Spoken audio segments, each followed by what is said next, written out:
the world is already going to tell you all the things that you can't do. Don't help it.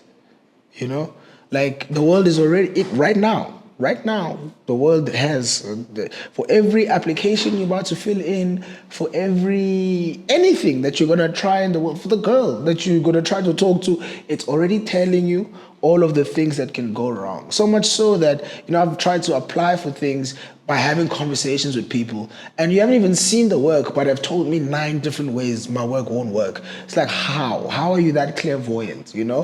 It's already gonna give you terrible results. Don't help it. Really be stubborn about the things that you desire. I hear this thing of, doesn't mean because you work hard you're gonna make it. Yeah, it's true, it's hard, it's true, but if you work hard, there's a direction you're going. So you may not be where you thought you were going to be, like I said, but something's happening. Continue pushing, pushing, pushing. Really take it there. It's not enough to say, yeah, I did it. Yeah, well, the next one will be good. And the next one never becomes good because you get so used to just like starting a thing and ending it halfway. Don't be a sample boy.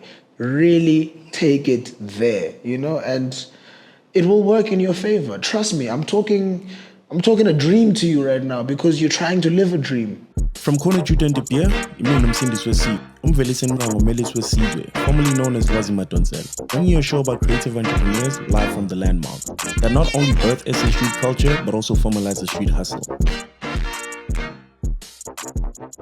Cnr Juta De Beer, umvelisi wesizwe, umvelisi ngqanga special edition, another one, cheers to the corner, true to the street, indoda engalapheki, motetshwe imali, umfana ogeza ngesunlight nentelezi.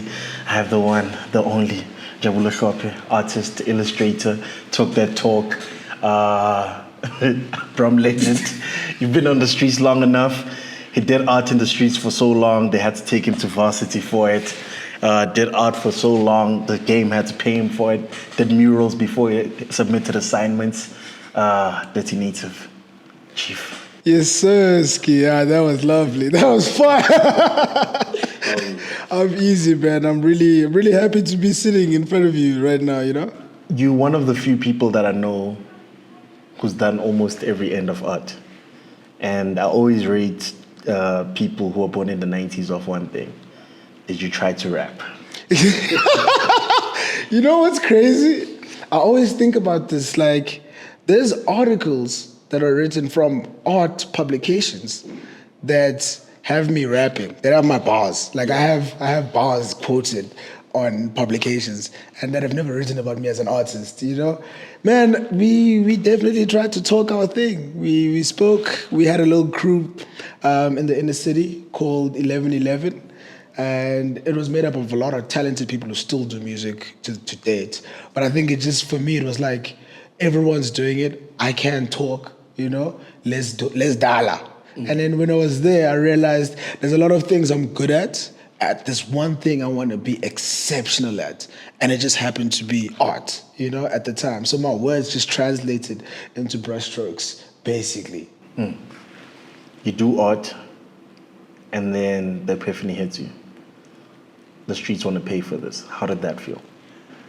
Man, I remember, bro, it was even small money, like when I realized, like, oh, like we could actually eat. It's small money for me now, but it's like, it was money, bro. Yo, son, it's just a joke. It was money for me, man. I think it was 10K that I got that landed in my account. And at that time, I'd never seen that 10K land in my account. And it was for one of my first murals in Brom. Like, it was for a small project with Sunday Edition. We came together, we made like a zine, and we made a little mural, right? So they had this thing that worked with an artist every time. And I remember that money hit when I was in the inner city. I was in North. I was still staying in North with the homies, at the drill hall. And we were hungry. And boom, that thing touched. I got dizzy. Same time, like my vision just did that, And bro immediately stood up, took my best friend Max, like, dog, let's go get some chicken. And we went out and chicken was a treat in the city, bro. It was a treat in the city. So the whole walk, just getting this chicken, I'm literally talking to my brother like, yo, my man, do you understand that, like, I'm talking to him like we just touched 1 million, bro. Like, bro, we're touching money now. Now we're touching money. We can chow. Like we can survive. You know. To ask the typical question, how did you charge the 10K? At the time, they had a fee. They had like, oh, this is the budget for the job. Even when the budget got to there, I was like, okay, all right, say less. I had no clue about how money works in this thing, let alone people getting ready to pay so much. I knew like my friends would make a lot of money in this thing. You know, I'd literally sit and watch people paint and ask them, oh, how much are they paying you for this? And someone's like 30K. I'm like, dog, they paid you 30K to come here and do this. Okay, no, I can do this, nigga. Like, what do you mean by that? Like, we can make this happen. Yeah.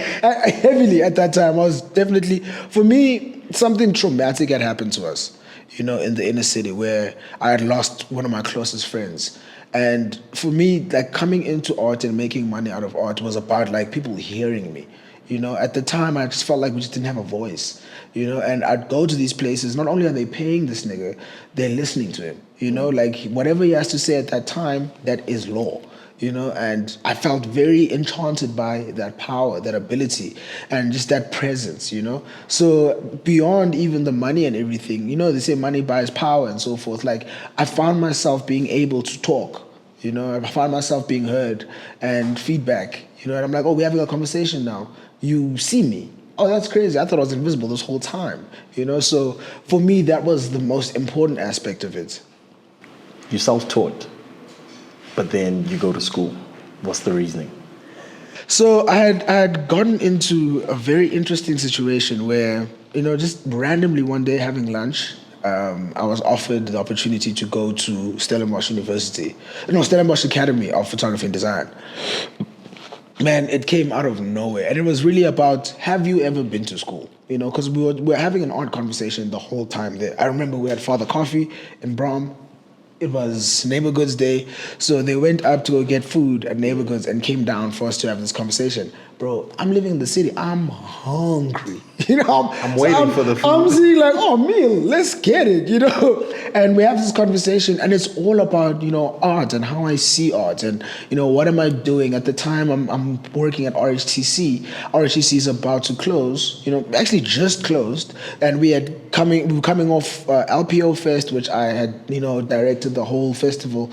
And, you know, certain things like that where I'm really speaking to not what my art looks like, but what it should feel like, you know, what I'd hope for myself to speak about. And this lady was like, yo, do you want to go to school? If I told you could go to school next week, would you go? And I was like, yeah.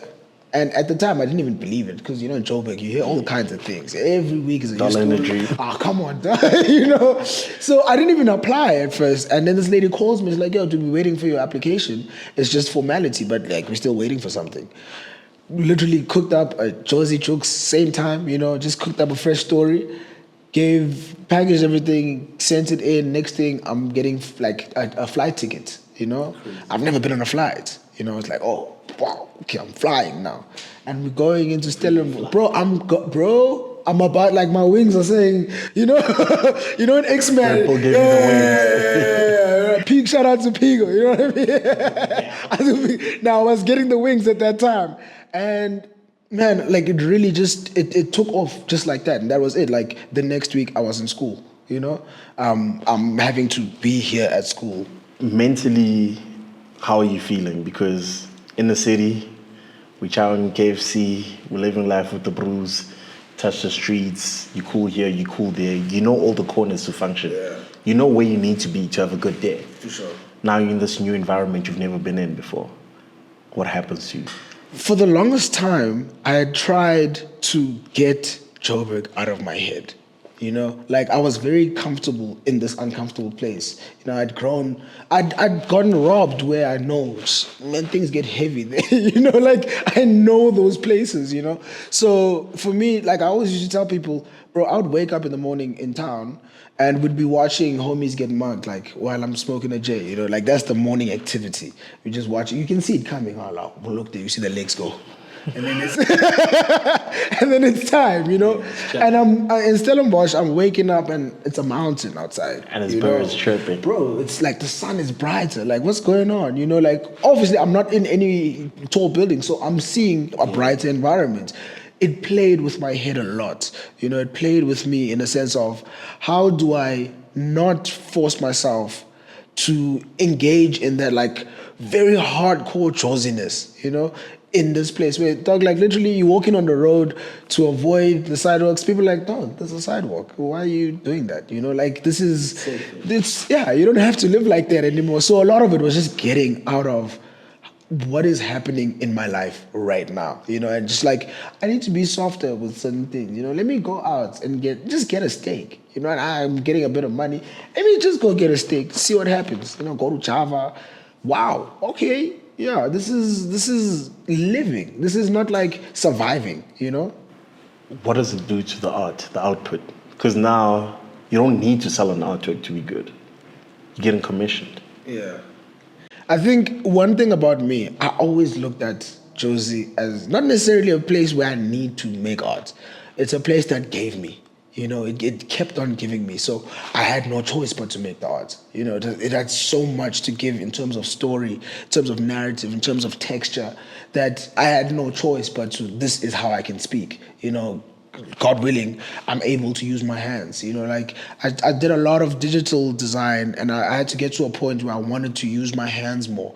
You know, and it was all about, even within that space, especially when I was in Stellenbosch, I felt like Stellenbosch is a small town. You know, Stellenbosch, they don't know anything that happens here. Like the thing that you're thinking about, they don't know it. Believe that. You know. So for me, it was more about, okay, all that stuff did happen to me. You know, I did come from that. I did experience all those interactions.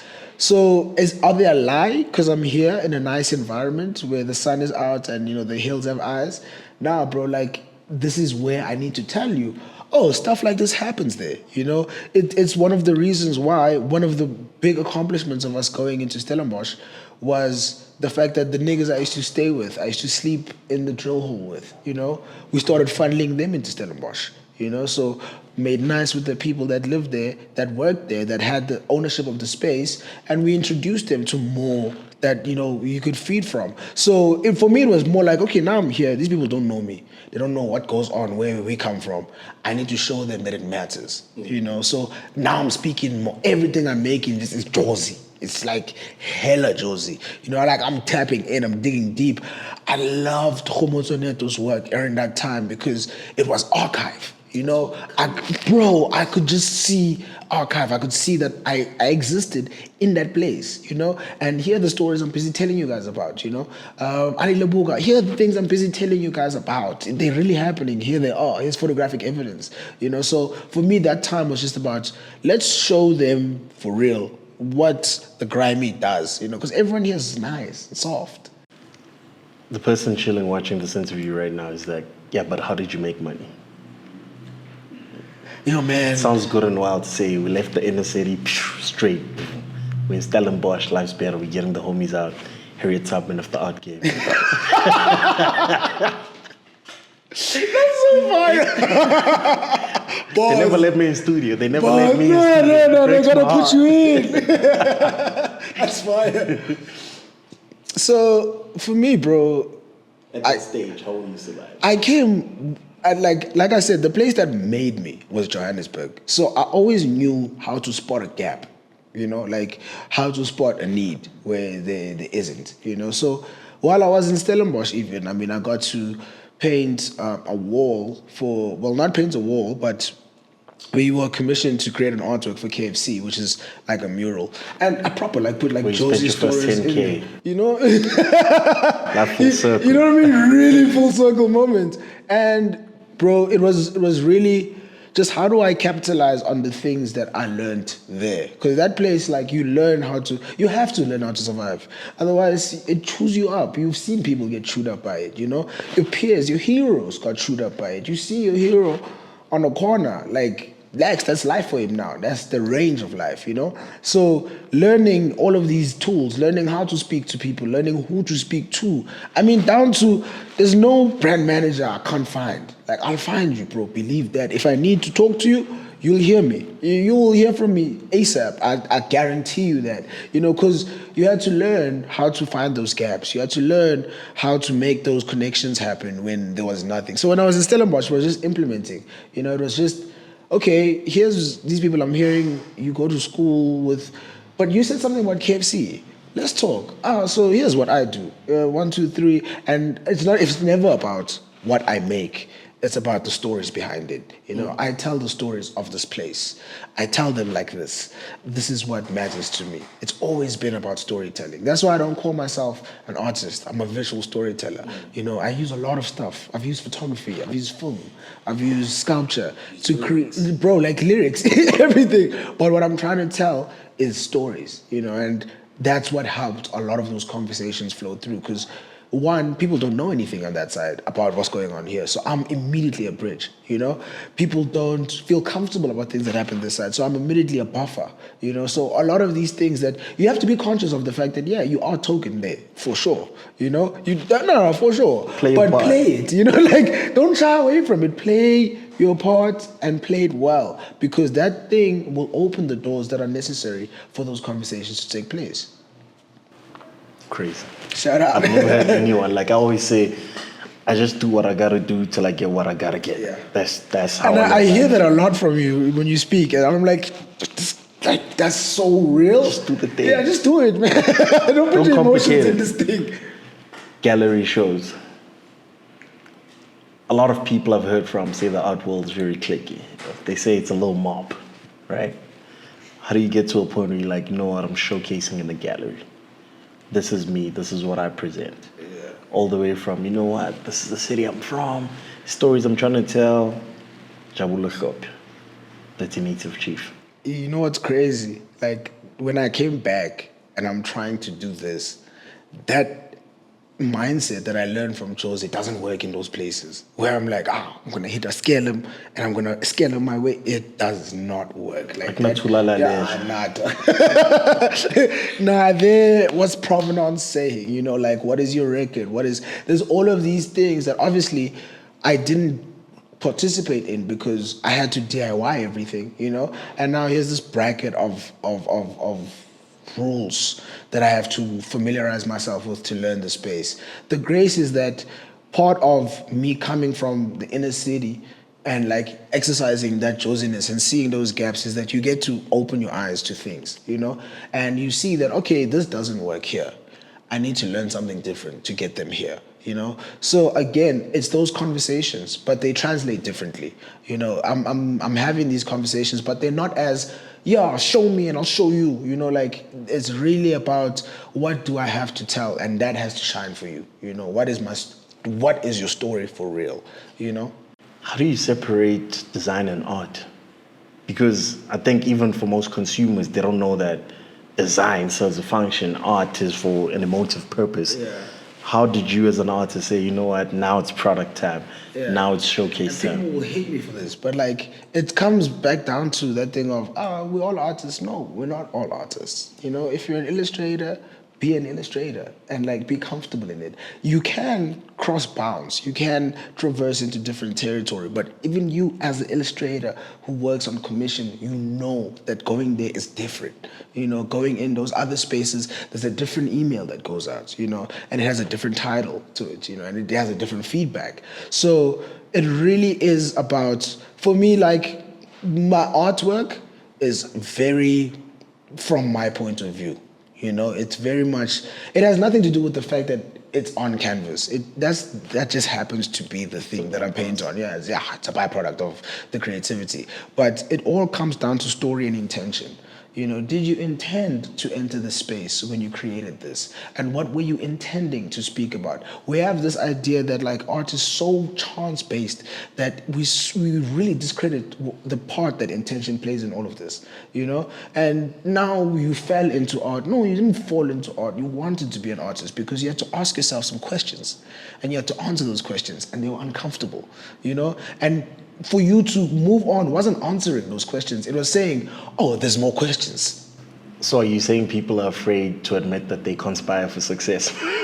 I'm saying I'm saying that people are afraid to answer certain things, so they create this bubble that we can all be accepted in, you know? And if you know that you've bled for this thing, it's like someone who says they're a photographer but I've never paid for a lens, or never paid for studio time, or never paid an artist or a model, or if you've never released a coin for this thing, you can't really claim to be like everyone else. You know, everyone else has felt the pain of having to book a space, of having to book a camera, of having to get another camera and hands for that camera. You know, so it really has to do with the intention and the things that we put into it. You know, design serves a purpose, a very clear commercial purpose. You know, let's not say that, no, this packaging for Kellogg's is packaging, bro. It's supposed to illustrate the fact that there's corn in this motherfucker. You know what I mean? Like, that's it. We're not going to put that, like, the room changes everything. We're going to put it now in the gallery and say, oh, it's an artwork. But remember, the context of the room still exists. It's an artwork because it tracks this in this room, and this is what we're showing. Then it makes sense, you know? So we try to sugarcoat this idea of sense because artists are so airy-fairy. Nah, dog, we've answered certain questions for me to say, artist, that's what I am, you know? And it's not easy to answer those questions. So people mustn't be afraid to go there. I always say, take it there. You know, if I can ask you why 5 times and you can tell me, I believe you. On your second why, you're falling. Now the answer's getting abstract. Now, dog, be a designer. It's okay. Like, there are designers, there are great designers in the world, you know? Paula Scher, one of the greatest design names known to man, you know? And she's amazing. She is amazing. She never forced to, she makes art, but she never said, good, I'm not a designer. You know, like, hold it, sit in it, you know? You hold it, you sit in it. You speak of the KFC deal, how you place yourself in the room. You do the Johnny Walker work. You're still placing yourself in the room. How do you then articulate the commercial viability and cost of having you do that work? How do I articulate it? I think I've worked within the space long enough that the work that I bring and the process that goes with it can articulate it. Because a lot of these conversations are shaped around what is the process of creating this thing, you know?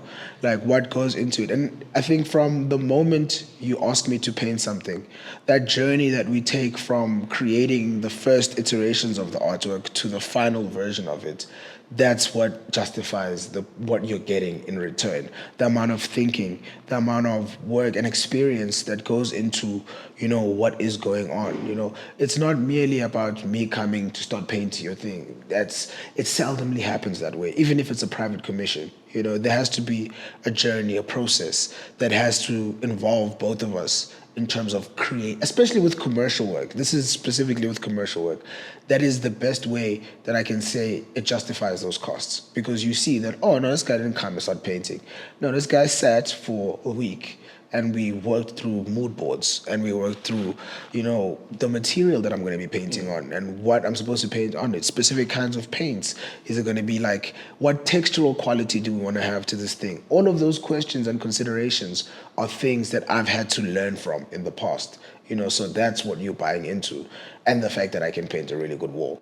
You know, like, yeah, like the beauty of it still stands. At the end of the day, I do what gotta be done. Does this, you know? Yeah. So, but on top of all of that, because there's a lot of amazing artists, but there's a lot of artworks that don't connect with anything, that don't tell any stories, you know? Sometimes someone will come to you with an idea, but what they want to achieve is different from what they had in mind. And you have to walk together to get to that point. You know, sometimes it's not as easy as, oh, I had this dream and now I want to paint a dragon. No, there's no use for a dragon, especially if I'm doing murals, because murals stay with the people that stay around them.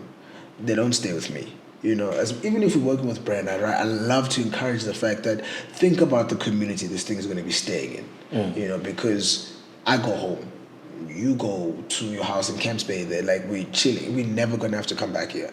These people will live with it. So how do we involve the people that my works don't get tagged, bro. You know, like you'll never find a mural in it. Shit's so pretty, no one wants to mess it up. People, but also just like it's a mutual respect of what I'm trying to do to the world. You know, I'm not just making stuff and yeah, now you're gonna eat it because I had to eat it. No, bro. Like I really care about the places I work in, and God willing, the people around them have had the significance of listening to me and playing the part of protecting those spaces. Because I go home, I leave.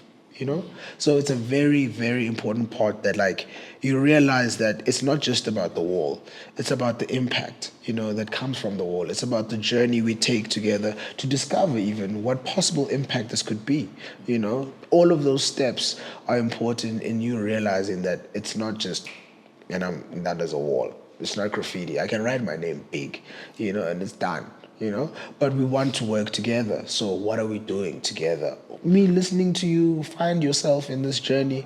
I need to charge you for that, man. That therapy is not part of my it's not part of my regimen. But it falls part of all those considerations, Yeah. Yeah.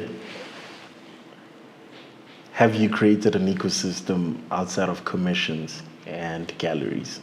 Do you have a direct consumer base? So I've especially as of late, I've started rolling out like small scale projects that are meant to kind of diminish that middle wall, that's third man in the room, and just connect me to the people that really speak to my work, that really inspire the work itself and want to get involved in purchasing the work and collecting the work. I speak very greatly about Black people owning artwork, and not just Black people. It's like young people that care about the future of tomorrow. They care about what tomorrow looks like. Them really owning the artwork. So creating those pockets, where I'll make small drawings, I'll make certain art products, I'll do certain activities. I love to work in a space where we create activities as well, where it's like a workshop where we heat pressing t-shirts with certain artworks.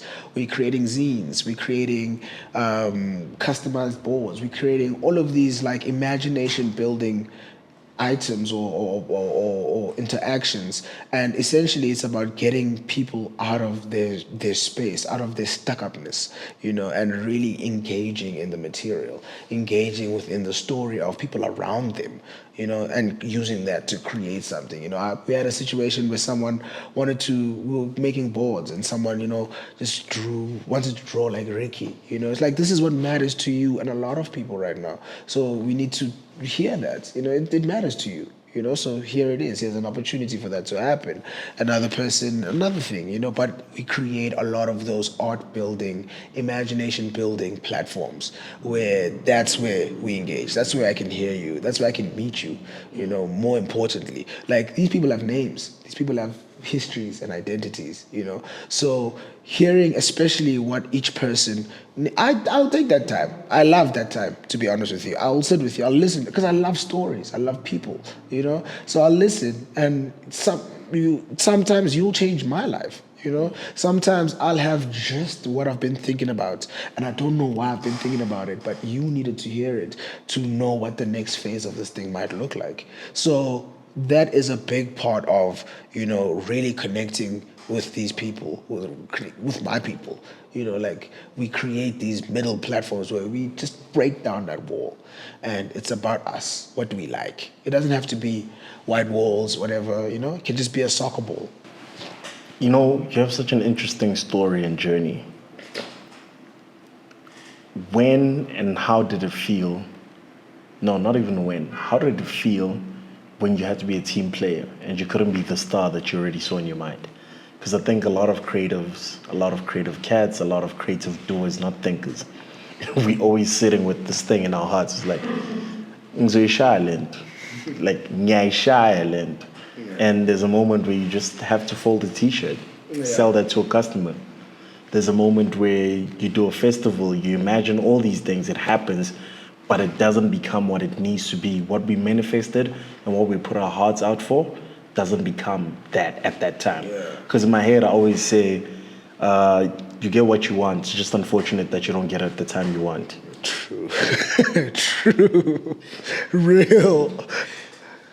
I think for me, a big part of answering that question has come from. Wait, let me just repeat the question again. How were you able to be a team player even though you know And sometimes knowing there's when, I think being in places like RHTC quite early, where you may feel like you're the talented person in the room, and then you enter a room with real talented motherfuckers, and it's like the difference is real. Like if you don't lie to yourself as a person, you'll know the difference. You'll know that this room, I should take a back seat and I should listen, because the things that are happening in here are moving in space in ways that I never even dreamt of. I was fortunate that I had a space like RHTC where on a regular day I'm running into about like 15 people from a specific community that I have to learn about entirely from scratch. And then Trevor Streeman walks in, and then Ricky Rick walks in. It's like, oh, and I'm talking to all of them, bro, fold that t-shirt, fold it and listen. Like that's the moment where you don't need to ras above everyone. You get to see that there are places and times for people to shine. And a big part of it is don't lie to yourself. Don't lie to yourself and think you can do everything. I always had this idea that this is part of the reason why I didn't want to be a rapper anymore. It's like, yeah, we can all rap here. I'm realizing all of us in this room can rap, but I do art way better than all of y'all. That's my thing. Max raps better than all of us. That's his thing. It's his gift. And if I'm gonna now try to compete with him and his gift, and I clearly can see this is mine, we're gonna have a problem. It's just never gonna gel, and you're gonna feel like all of these rooms don't want you. You have to be the star in every room. No, you don't. There are rooms where I'm like, what am I doing here? For sure, I can't learn anything here. And I think a big thing for me is that ability to learn. I love learning. Part of the reason why going to school was like, yes, I love learning new things, So if I can't learn in that room, can I teach? If I can't teach, can I grow? Not really. Let me move. Let me move to a room that will meet these prerequisites. Then the secondary question was, how does it feel when the idea you manifested doesn't reach its full bloom at the time? Oh, yeah. Oh, man. I think because when the idea comes, there's like a pulse that is, bro, you can bring a dead bird to life right then and there. It's energy flowing through you. Like you can just, and it's like, you can do that. It's that powerful. What happens is, this happens all the time to me. I'd never have a thing when I say I want it. It's just never been a thing, and it sucks when it happens, when you don't know that it's happened before, when you don't have the eyes to see that this thing can take various shapes and forms. One thing I've had to do quite early in life was to understand, I think growing up in the hood, man, it gave me the framework for everything. All the tools I needed, from understanding that, hey, my birthday's at a weird time in the year, that everyone just never has money at this time. So I have to understand that. Immediately you start to get out of yourself. And the more things you have to understand, the more out of yourself you're able to become. And in such a way that you can really see the game from a bird's eye view and see that, okay, you know what, this may not have worked best now, but that still needs to happen. And how do I push this in that direction? Because now you're not throwing something towards one goal. You're throwing it up in the air, floating up, and then guiding it into the right place. And that's what you realize your ideas are. It's never gonna be like, oh, I wanted this at this time. It happened exactly the same way. You're a prophet if that happens. Start going on corners and podcasts and tell us our ndabas. We need to know. You're a prophet, simply put. But it just teaches you to realize that, oh, this is the idea that kicks it off. Whatever idea you're having at the time is the idea to kick it off. The final result isn't what you think, because you don't have that view at the moment. You need to really zoom out a couple of times. And when you have the idea, when did you zoom out? You know, you need to get it, let it sit, zoom out. And then once you start to see, oh, that's not what I wanted, but that works, you know, because otherwise, if you're too zoned in on this didn't happen the way I want, you miss it. You miss it entirely, you know, and someone else catches it, then you start posting, yeah, you stole my idea. Well, no, the idea was ready for the person who was going to guide it to where it needs to go, not immediately throw it 3 points into exactly where it's supposed to land. That's not supposed to be the case. We're supposed to pick it up, and then I'm helping you push it in that direction. I come to you, you say, oh, have you thought about this? We're guiding this thing in where it needs to be, and that's how I started thinking of my ideas, you know? What's your word to the youth? Bro, the world is already going to tell you all the things that you can't do. Don't help it. You know?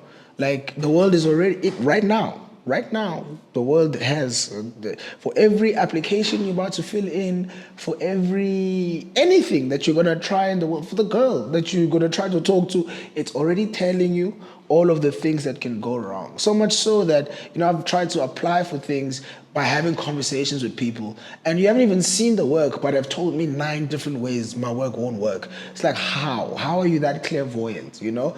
It's already going to give you terrible results, you know? Don't help it.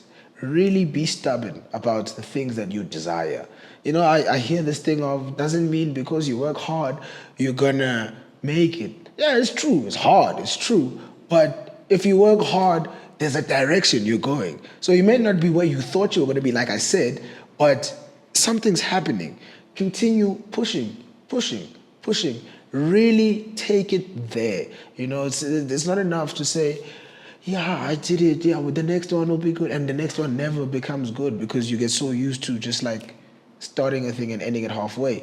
Don't be a sample boy. Really take it there, you know, and it will work in your favor. Trust me, I'm talking a dream to you right now because you're trying to live a dream, but it works out. It works out if you don't help it give you trash. Like, really stand on your feet, feel where your feet are, and know that you don't have that feeling for nothing. You know, you don't have that desire to say these things for nothing. It's supposed to come out. Don't lose hope. Just really do it. Take it there. And that's all I can tell you. All I can say is amen, man. Let's do a part 2 live. Word up. Let's go. Thank you so much. My brother, thank you Njabulo for having Hlophe, me, Dirty Native Chief, the best only. It's an absolute pleasure.